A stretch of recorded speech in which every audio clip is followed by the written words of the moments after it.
Hi guys, pag-uusapan po natin ngayon ang tungkol sa withdrawal. So gusto ko lang pong linawin kasi meron nga po ako natanggap na comment na sabi niyo po 2 days lang, 7 days na or 10 days na hindi pa din dumating yung withdrawal. So yung napanood niyo po kasi nga na video is old video yon. Dati po kasi dumadating talaga yung withdraw namin. Minsan 1 day nga lang 1 day, 2 days, 3 days. Yung pinakamatagal na yung 3 days noon. So malakas pa talaga yung app noon. Yung pagre-recharge natin sobrang parang walang pigil. Tapos marami talaga yung malakas na nagre-recharge noon.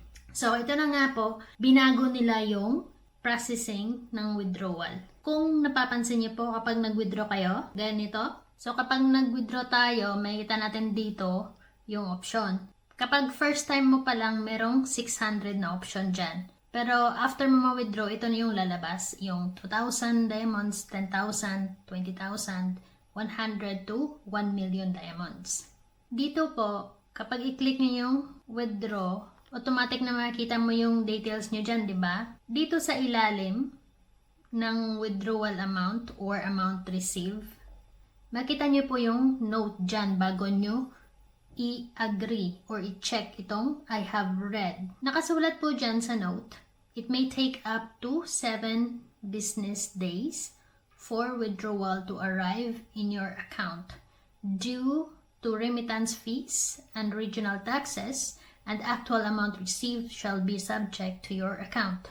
So, hindi nyo yan ma-withdraw hanggat hindi nyo kiniklik tong I have read, understood, and agreed to the service agreement, di ba?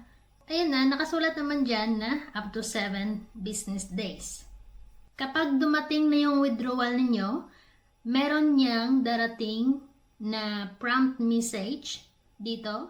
Makita niya dito sa system, notification. Kagaya nito, yung withdrawal ko nung 26, dumating siya kahapon. Stated din dito yung kung kailan mo siya withdraw. So, ayan po, kapag nakita nyo na po yung congratulations dyan sa prompt message, i-check nyo na po yung GCash account ninyo. Kasi minsan sa GCash naman natin hindi nag-a-appear yung notification kung saan lang pumapasok yung pera, di ba? So, yan po ang rason kung bakit matagal dumadating yung withdrawal natin. Ikalawa, sabi dyan 7 working days lang, di ba? So, ibig sabihin, hindi natin bibilangin sa pag-count yung Saturday and Sundays. At saka yung mga holidays. Holidays ng mga nasa management. Hindi holidays natin. So, holidays nila. Kagaya last time, yung Chinese New Year, ang tagal po dumating ng mga withdrawal, umabot po ng 20 days bago dumating yung withdrawal ng iba. Tapos, yung Eid Mubarak na naman, matagal din. Reason nila is holidays nga daw po.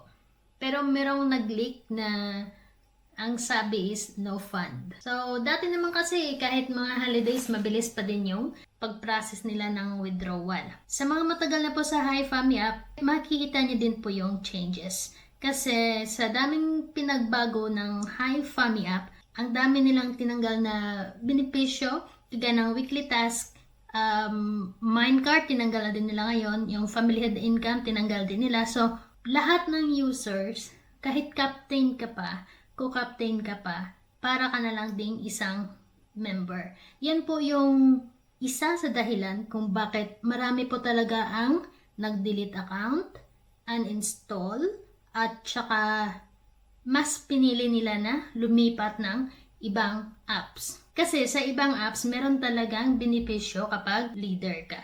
Kagaya na lang sa isang apps na kapag leader ka, bawat trade ng members mo, meron kang matatanggap. Kung malaki yung trade nila, syempre malaki din yung matatanggap mo na commission.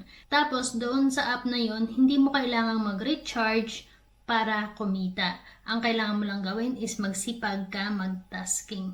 Yun lang. So, sa tingin ko, isa din sa dahilan kung bakit sobrang tagal ng withdrawal natin ngayon ay maraming nagwi-withdraw, less na yung nagre-recharge. So, kahit sabihin natin malakas pa din mag-recharge yung sa ibang bansa, yung majority po sa Pilipinas, mas marami talaga tayong mga Pinoy na nagre-recharge noon kumpara ngayon. Ayan po yung kasagutan sa tanong kung bakit ang tagal na yung withdrawal dumating ngayon.